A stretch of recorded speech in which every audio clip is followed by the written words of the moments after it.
Good afternoon, everyone, and welcome to another afternoon webcast. Joining us today, this Tuesday afternoon, is David Burrows, Chief Investment Strategist and President at Barometer Capital. And I'm Pamela Hastings, Relationship Manager at Barometer. If you have any questions, please email me, phastings@barometercapital.ca, or hit me up on the chat. We will get to your questions after David delivers his macro market update. And with that, I turn the conversation over to David Burrows. Good afternoon, David. Looks like it's sunny in Toronto. Good afternoon, Pam. It is sunny, it is hot, and I have no air conditioning. About 33 degrees in my Barometer North office here in Toronto, and so it's a little bit steamy. The truth is, I've got bare feet underneath my desk. Anyway, I want to thank everybody for joining us today. I thought maybe we could take a quick spin around the world and look at what's going on, just test some of our theses on the recovery themes in the market. And talk a little bit about positioning and what, if anything, is changing. It is starting to feel like summer. Volumes have definitely slowed down over the last 2-3 weeks. Still lots going on, lots to think about. We are in the thick of the reopening. So why don't we kind of kick off? As we always do, I want to start by making sure that we articulate what we believe is the basic backdrop. And that is that we've been in a structural bull market in stocks in the US since 2013, when we exceeded the previous highs of the previous bull market that peaked in 2000. A bull market is characterized by sort of slow, steady advances marked by short, sharp declines. And we certainly have had some short, sharp declines, 2015, 16, and 2018, and then of course the early part of 2020. But the net of it is, it has been sort of 2, 3, 4 steps forward and 1 step back. Very different than sort of 1 step forward and 1 step back, which is what you get in a structural bear market, and where you really have to pick your spots. Slowly, people have gained confidence in the bull market. No longer are we talking about a bull market focused just in the US. We've been talking for the last few weeks about the fact that there have been many global stock markets that have joined the rally, taking out their own old highs, some of them as long as 40-year bear markets like Japan or 20-year bear markets like Taiwan. So the breadth of the advance overall in general, as we've been moving along here for equities, has been getting better. We've talked about the fact that we may well be going through a generational low in interest rates. And I want to make sure that I go back to say the last time we saw a generational low or bottoming in rates was in the late 1940s. And to be clear, a bottoming in rates did not mean you had a huge ramp up in inflation. You had a reflationary environment, meaning asset prices started to rise nicely, real estate, equities, and so on, commodities. But it did not mean that inflation took off like a rocket. It took, in fact, from 1951 to 1966 for yields to go from 1.6 to 5.5%. So 15 years is a long time. And there was lots of starts and stops along the way. We also have been of the belief that we've been going through a secular bottoming in commodity prices. Commodity prices have been very disinflationary over the last number of years as prices fell. And as a result, not a lot of new capacity was put on in many different areas of the commodities markets, specifically in metals and forestry. But there's lots of interesting things going on here. So we're going to take a look at that. Let's just start with the S&P. We've been in this channel that has been quite well defined since the little corrective period we had through September and October last fall. That was as the market was changing gears from a low growth environment where it was a very narrow stock market focused in what we would call the COVID companies like Amazon and Apple and Zoom and Peloton and so on, to a more broad-based rally that encompassed a lot of companies and sectors that would benefit if, in fact, we got to a new business cycle. And the market often is looking 9 to 12 months into the future and trying to divine whether, in fact, the economy is going to be getting better or worse. And certainly, we know now that in the end of October, we saw a shift, and we've been advocating this shift now since then. to companies and sectors that have leverage in their business models, where additional revenue or additional demand allows them to price their products a little bit better, allows them to have broadening margins, and allows them to grow their earnings more rapidly than, say, a long-term secular growth story like some of the very large Nasdaq stocks. And they really have sort of taken over dominance in the market. There's the Nasdaq. Nasdaq basically has been static since February, and so clearly underperforming the S&P. That's dominated by some very large companies. We've had 2 or 3 little attempts to get going, and at some point, one of these likely will catch. I talk about the fact that when we get a correction in the market, it can happen 2 ways. It can happen in time, where the market marks its way sideways and becomes frustrating and just bores people to death, and that way builds energy again for another move higher. Or it can be that prices fall because they got ahead of themselves, or it can be a combination of the two. And this has really been more of a time correction. There's not been a ton of volatility. Just, I think, general frustration by growth investors who have been used to seeing their stocks lead the market, and unused to seeing some of the reflationary sectors leading the way that they have. There's the long-term picture for commodities back to 2009. And we've been talking about the fact that we broke that downtrend several months ago, now 6 months ago, and it continues to improve. This is an equally weighted basket of commodities that includes agricultural commodities and hard commodities like metals and forest products and so on. But clearly that's a shift, because we've been in a very long period of underperformance of commodities versus the S&P. And actually, the S&P, the commodities markets are just slightly starting to outperform the S&P and have over the last few months, but that could go on for some time. There's the long end of the US bond market. This was what we believe was a significant high. In fact, if we went back further, it peaked back in March and has been falling ever since. This price is falling and yields rising. And since March, they've been consolidating again, correcting that initial move. And so it could go one of 2 ways. Bond prices could start to rally if, in fact, the economy doesn't reopen the way that we expect, or if there's more disinflationary force than we believe. We're going to examine that a little bit today. Or, after consolidating for a period, we can continue on in the same direction with bond prices falling and yields moving a little higher. Let's take a look at some of the things that might impact that. There's the US dollar. US dollar is an asset that people tend to hold when they believe there's tons of risk. So it's a safe haven, and people have been taking US dollars and investing in things that might hold value a little bit better, that aren't being printed maybe quite so quickly as US dollar is. That includes, global stock markets, which we've talked about, commodities, which we've talked about. US dollar weakening is an indication of an appetite for risk.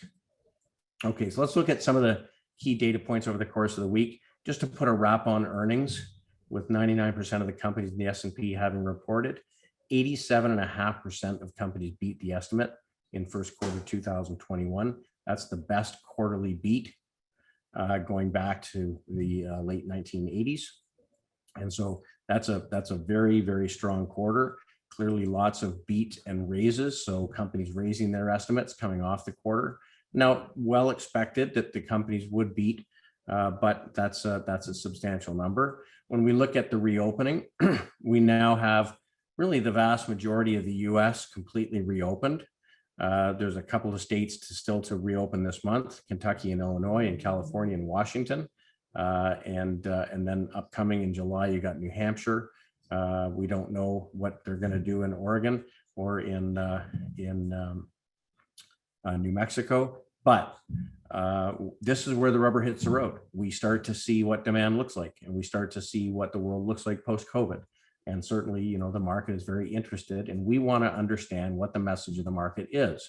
When we look at some of the basic data, Florida, obviously one of the most liberal when it came to policies around reopening. Their restaurant seated diners are well above where things were in March of 2020. The US market just about back to break even. New York, obviously a little bit behind. When we look at traveler throughput, we're really reaching about the level that we were at when this pandemic began.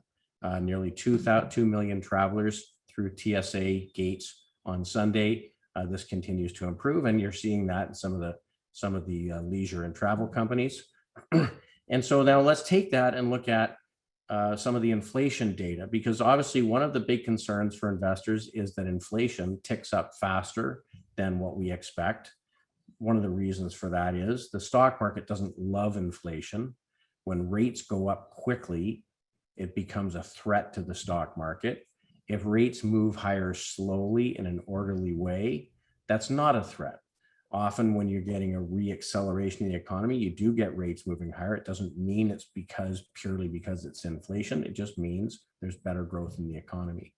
So one of the things that people point to is the manufacturing prices indexed, which has certainly moved smartly higher, and consumer price index, which has moved smartly higher as well. But the question is, how sticky will the increases be?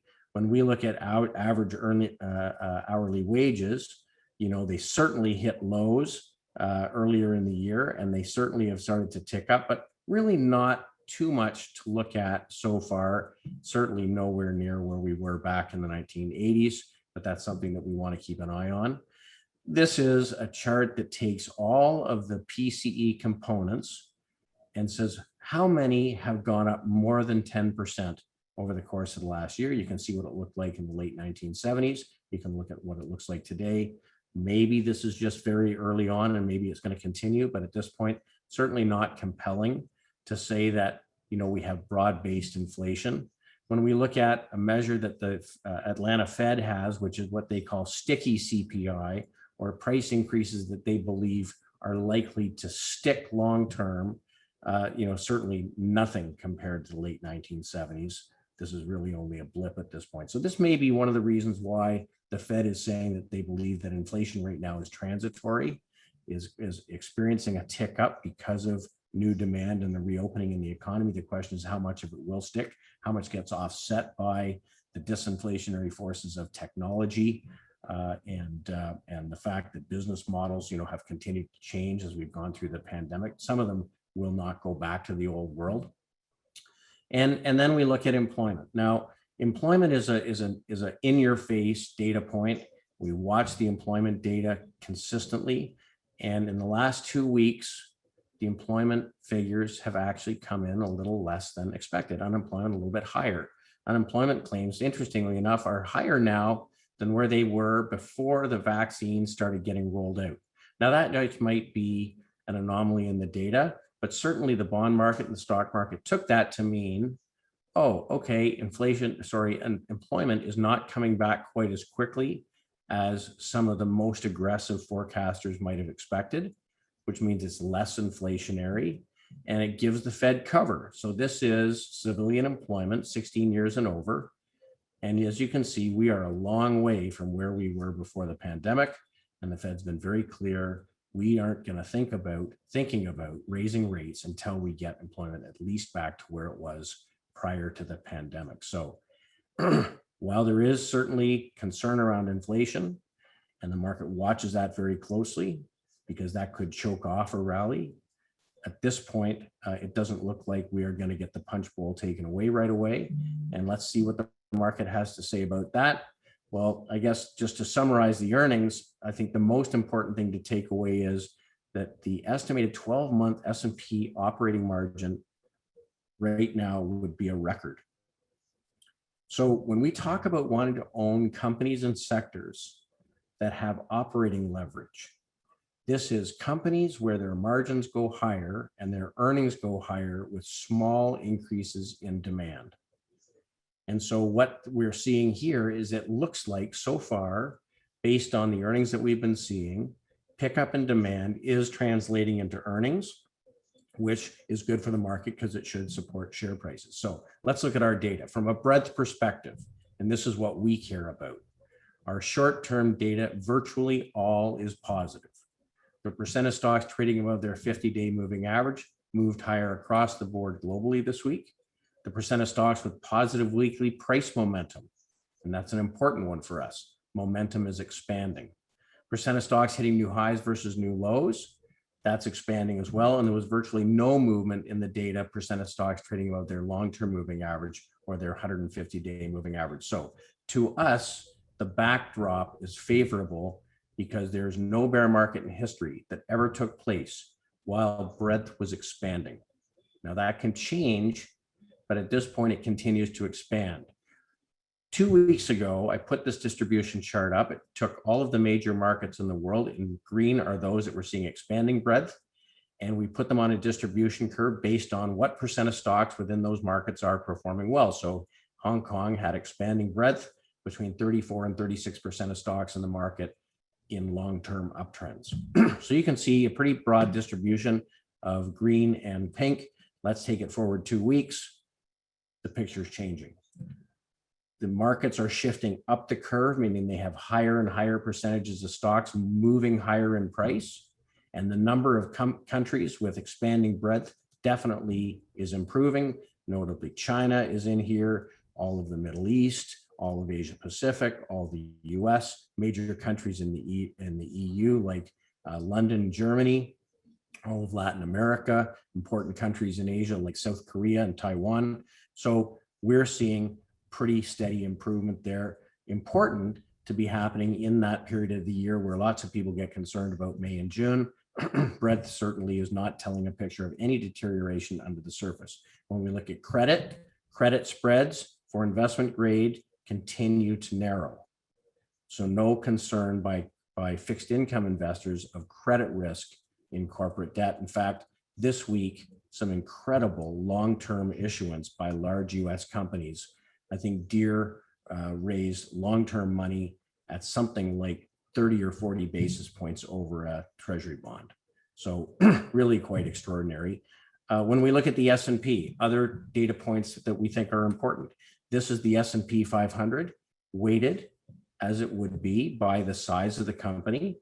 If we take every company and give it an equal weight, you can see that since November, the average company is outperforming the very biggest companies, meaning it's a broad-based rally. We're not just focusing on a few big companies. That's really, really important. When we look at volatility, volatility has been making lower highs in each little correction or pullback in the market since last spring, and we're sitting solidly right in the middle of the range we sat in the normalized market going through 2017. 18 and 19, no sign of concern there. Let's talk about volatility another way. Same picture. This is the Vxx Etf, which is an ETF that is meant to track volatility. Actually, this week of 6,500 ETFs that I track, there were about 8 that made relative strength new lows versus the market, and the VIX was one of them. So important to see what is it that's not trading higher. Volatility is one of the weakest performing ETFs in the market, along with medical devices and some inflation protected bonds. Oh, look at that. The bond market is telling us that they're not in a hurry to go buy inflation protected bonds. Again, another sign we're seeing reflation of asset prices, not inflation in the economy. Okay, let's get back to the leadership themes and see what they're telling us. We know what the data is saying. What does the market believe?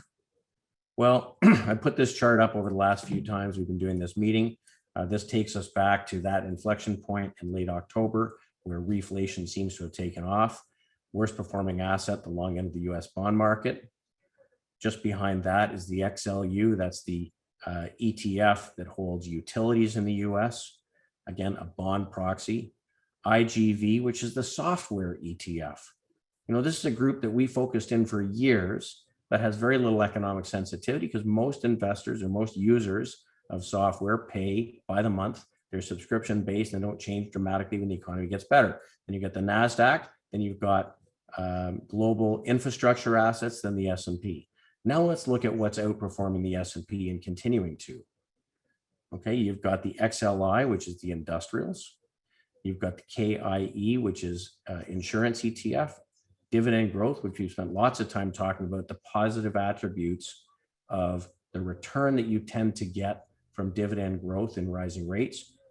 against the volatility you have to take on to get it. Volatility, risk reward tends to be very, very good in dividend growth, which is why we really favor our income strategy currently, dividend growth focused. Financials, which we're seeing good dividend growth in and expect to see more post-June when the Fed tells the banks how much capital they can repatriate to their investors. That's the large banks ETF, the metals and mining ETF, significantly outperforming. And then there's the energy. Now, we put some money to work in energy in February, March, almost right away, saw prices decline as it retraced some of its gain, as it does from time to time. But really since then, energy's been on a tear. We talked about energy last week. It followed through and had a very good week this week. So what's the market telling us? Yields have basically been sideways now for a couple of months. And during that time, these have been the best performing assets. Crude, silver, copper, the commodities index, high beta or economically sensitive, gold, the bank index, European banks, S&P 500 equal weight. Let's go to the bottom. Things that have been the weakest performing assets: tech, utilities, consumer discretionary, right? Consumer staples, low vol. So I would say that the market is telling us that looking out 12 months from now or 9 months from now, they expect the economy is going to be growing and getting better. Let's look at the prices. 2 weeks ago, we looked at the XOP, which is the energy producers, exploration and development companies. Said it looks like we could come out of this wedge to the upside. And of course, around that time, this was published actually just about a week ago in Money Week, which is one of Britain's best-selling financial magazines. And the July 4th issue, is this the end of big oil? Well, not so sure. Oil strong 2 weeks ago and strong again over the past week. We talked a lot about oil, so I won't spend too much time on it. But this week, companies like Cenovus just took off. CNQ, one of the largest oil companies in Canada, biggest in situ assets, long life assets with slow declines, very, very strong performance. And some of the small cap energy stocks really, really strong. Let's extend that beyond the producers to the infrastructure companies. Okay, this is Keyera. And Keyera obviously is one that we've owned over time. It's got just about a 6% yield. And in the past week, is up 12 or 14%. So this is an area we've continued to add. We constrain ourselves by how much exposure we can have to energy, although it's probably the one that's most tightly tied to reopening and certainly behaving the right way. We look at leisure and travel. Certainly, the Jets ETF, which is made up of the major airlines, rallied into March, consolidated a lot like energy did, and seems to be making a turn here and tipping higher. Certainly, we're seeing the same thing in the leisure and entertainment ETF. It's had a very, very big 2 weeks, closing in on old highs and making big gains in relative performance versus the S&P. Other things that tied to a stronger economy. This is CNH Industrial. This is a $25 billion machinery company selling tractors and harvesters into the agriculture industry and into the mining industry. Had a great week, tipping higher, making new relative strength highs, now trading better than 91% of stocks in the S&P over the last 12 months. We talked about Nutrien yesterday on BNN. The agriculture sector has been very, very strong. This is just about a 3% dividend yield and one that is likely to continue to grow. They announced that they're increasing their production by about 500,000 tons of fertilizer. And certainly the agriculture prices are strong around the world, and this is one that's benefiting from that reopen. So lots of evidence. Okay, this is the Nutrien long-term chart, and I just wanted to put this up because yes, they've been good in the near term, but how good could they be? When we go back to 2012, Nutrien traded at $110 a share. In 2012, Nutrien earned $2.81 a share. The estimate for this year is $3.28 a share. Stocks trading at $64, just about half where it was in 2012. So this could have some good runway to it. As many of the cyclicals do, you can see that the earnings and revenue have moved smartly higher from where they were back around 2012. They had come down through the mid-teens, and now earnings and revenues have been growing more rapidly than share price. There's some catch up that can take place there. Outside of the US, the European Union Eurozone ETF, which is the Euro Stocks 50, actually made a new relative high versus the S&P this week, meaning it is now outperforming the S&P, probably driven by its big exposure in financials and industrials. And to go back to the pictures earlier and just say, what are the broad strokes takeaways? Well, since March, when yields peaked, the S&P is way outperforming the Nasdaq. Nasdaq certainly could play some catch up, but this is not a problem. The S&P certainly outperforming. Value since that same time, you can see the value ETF RPV is up smartly, up 26%, while the growth ETF is up 1.4. So value definitely continuing to lead there. And so while we are seeing a turn of value versus growth of the nature that we saw in the late 1990s, early 2000s, what is different is that the large cap tech stocks are really only consolidating. They are not seeing concerted weakness. Now, what would be good? What would be great is to see the growth stocks rejoin the rally along with value stocks. So this is something we're watching.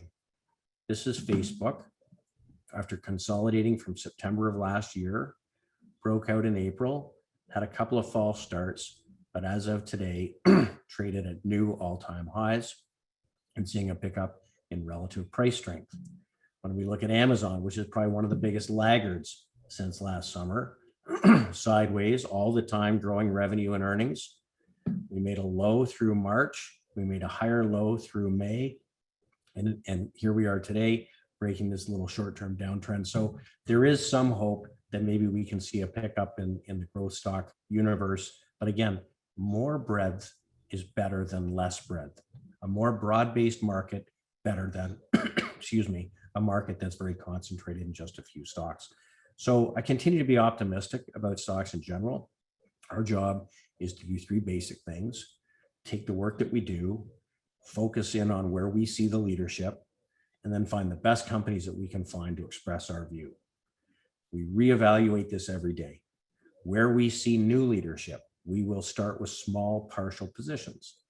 We had no energy exposure coming into March. And here we are with 16-17% of firm exposure in energy, which has come iteratively in small bits and pieces as we built positions. We're always looking for change. We've started adding some REIT exposure recently because actually after underperforming for a long time, the REITs are starting to wake up and there's some nice yields attached. And we are always ready to play defense and move to the sidelines in groups that start showing that they're failing or where there's deteriorating breadth, which is our signpost that under the surface, there's weakness. So everything that we do is actively managed. Everything is tactical. We probably could not look less like the index because, as you know, when we get to our weightings, it's not plus or minus 1 or 2%. We're currently 32% financial services, and that's across insurance and banking and capital markets. But that's, close to a 3 times weight in the S&P. Our energy weight is at 17% versus 3% in the S&P, or a little over 4% in the TSX. Our industrials weight is at 11.6 versus 8.8 in the S&P. Materials, again, close to a 3 times weight. Now, these overweights must mean we have some significant underweights, and we do. Telecom, healthcare, utilities. These are disinflationary sectors. These are groups that you can say have been good in the past, and they certainly were a great place to be in falling rates. They certainly became more crowded than at any time in history. And my guess is they're still very crowded, and it'll take a long time for that overweight position to find its way out into the market in favor of other places. I'd prefer to focus in areas of new leadership and be there as people come in behind us, because that's how prices move higher. In our macro portfolio, which is probably the most flexible of all of our mandates, it's having a fortunate, very good year. We're up about 38% year to date. Very specifically reflationary, precious metals, materials, financials, energy, emerging market equity, 16%, commodities, metals, 16%, China's 12%, industrials, 10%. And then we've got some developed market Asia, which would include Taiwan and Korea, and some Europe. Short on the other side, fixed income in particular, the US dollars, utilities, and some corporate debt.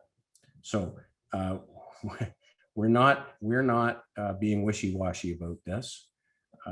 As it is right now, we have a fairly clear view on where the leadership is. We are not so daft as to say it can't change, so we watch every day. We do run stops on all of our positions, but we do take the bull by the horns when we see change. And as it sits right now, there's a fairly clear picture. If things are going to get weaker, we'll get defensive.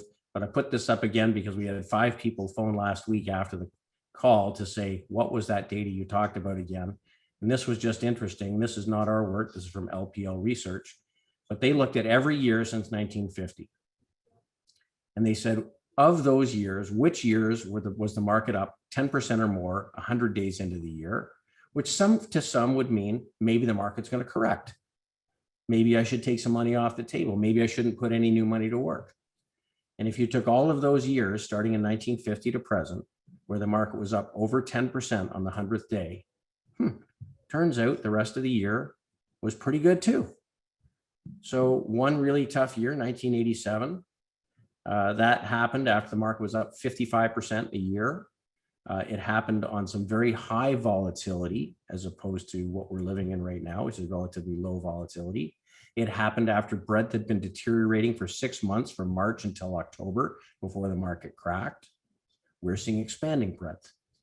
So the average return after the market was up 10% or more in 100 days was 8.6% for the balance of the year. The median return was 9.3, and it was positive 85% of the time. Interesting numbers. We don't make decisions based on that. We use our breadth data. If breadth data starts to weaken, we will get more defensive. That's what we do in a tough market. We're very quick to get defensive. I always say the most difficult thing in a bull market is to hold your winning positions. It always feels good to take a profit. The second most important rule to learn is in a tough market, your most important skill is to be a good seller.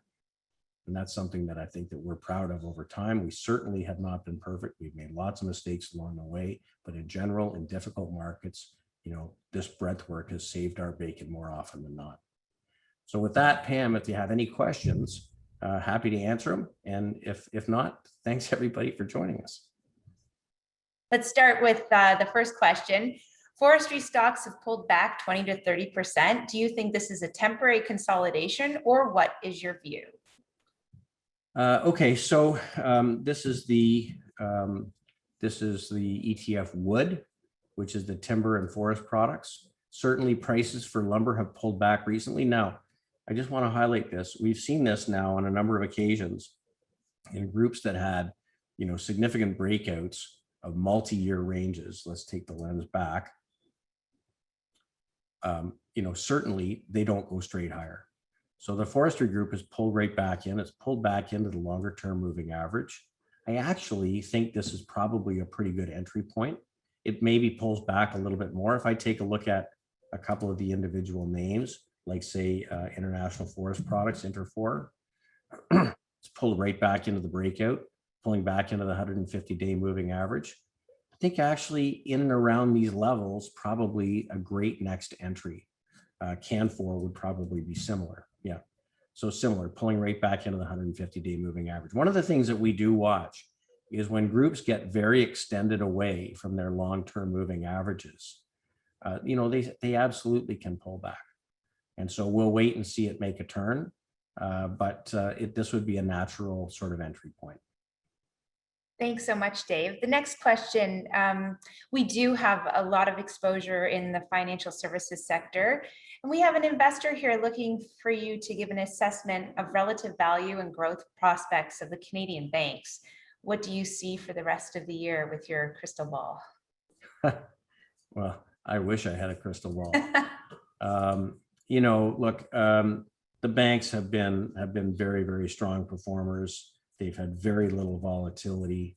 You know, as I say, they are extended away from the moving averages. Could they pull back a little bit into the 50-day? Absolutely, they could. Could the U.S. banks do the same? I suppose. I think that the U.S. banks have a little bit less risk than the Canadian banks do. They haven't run quite so hard, and they are likely to have an acceleration in dividend growth and share buybacks as the Fed allows it. This is the KBE index, which is the large banks. This is the regional banks. Both have consolidated really nicely. I have to say, you know, if we get a breakout above these levels, you know, it's game on for the next leg of the rally. So I do like the U.S. banks, and we do have good U.S. bank exposure. I like the growthier banks, that's Silicon Valley Bancorp, which may be a tell, because Silicon Valley Bancorp has been a leader all the way through this rally. And when you compare that to the KBE index, you can see, you know, not only is it way outperforming longer term, but it's come out of this consolidation that the KBE's in now already to the upside.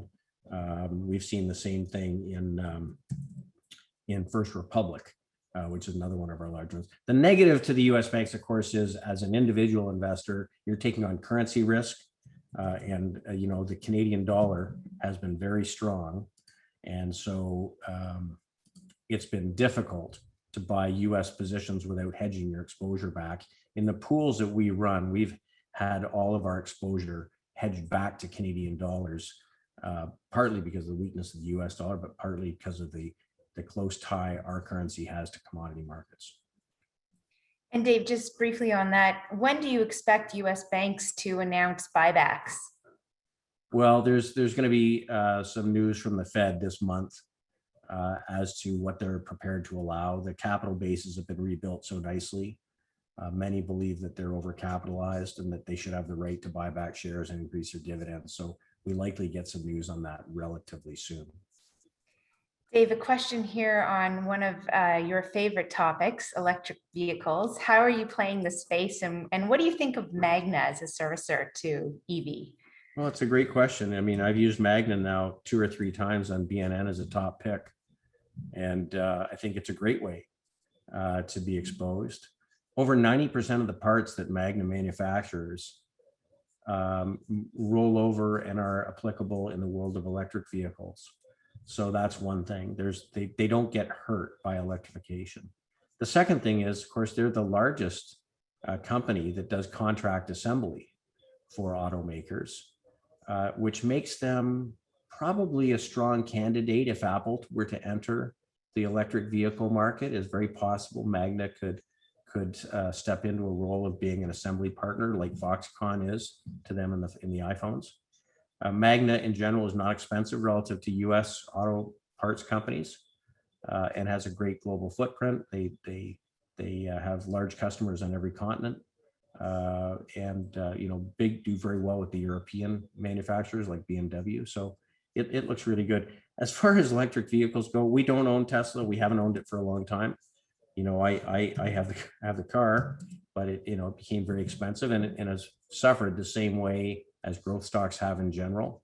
But on the other side, we do own Ford. And, you know, at the margin, some of these companies, whether or not they will be successful, have generated excitement and are reasonably priced. So we've been focused on Ford as an example in our portfolios, and think that probably the risk reward's a little bit better there. And Dave, final question here. I know the world is opening up and people are getting excited to go back and travel. I know you touched briefly on the Vxx ETF. You're still favoring that. Any further comments on it? Yeah, I mean, look, the balance sheets of a lot of these companies have been hindered. However, demand is coming back very, very quickly. And if you'd gone back 5 years ago or 4 years ago or 3 years ago and looked at the pace of the growth in global travel, you know, it's compelling. There's a broadening consumer base around the world, not to mention that the consumer base that we have is ready to travel And once, all we're seeing in the US right now is domestic travel. Of course, international travel is not reopened, but that's a large part of the profitability for the airlines. And so that should be a net positive. I think that the price chart of jets is quite attractive. It's consolidated now since March. We're above all the moving averages, and it wouldn't take much to ignite this, much like the leisure and travel ETF did about 10 days ago. Well, thanks so much, Dave. That concludes our questions from our viewers this afternoon. And of course, if you have any other questions that weren't addressed that come to mind after you process what we've just presented, please don't hesitate to reach out. We're happy to address your questions at any time. And Dave, I'll leave you with the final word. Yeah, look, we appreciate you all taking the time to join us on these weekly calls. We have something like 200 families that we work with, and we've got great relationships, I think, with all of them. We're always here and available to talk. If somebody's got questions or would like to know a little bit more, we'd certainly be happy to answer questions. Love having you on. If you've got suggestions as to what you'd like to hear as topics on some of these calls, very happy to hear that as well. So reach out by phone or by email if you're interested. Don't hesitate to follow us on Twitter. We're posting pretty regular stuff, and always happy to get feedback. And so thanks very much. We really appreciate you sharing the afternoon, and hopefully Tuesdays will work well for people. I think Wednesdays are going to get busier as the world's reopening, and certainly Thursdays are going to be much busier for a lot of people. So Tuesdays it is from now on. Thanks, Pam, very much for moderating, and thanks everyone for coming out today. Bye, everyone.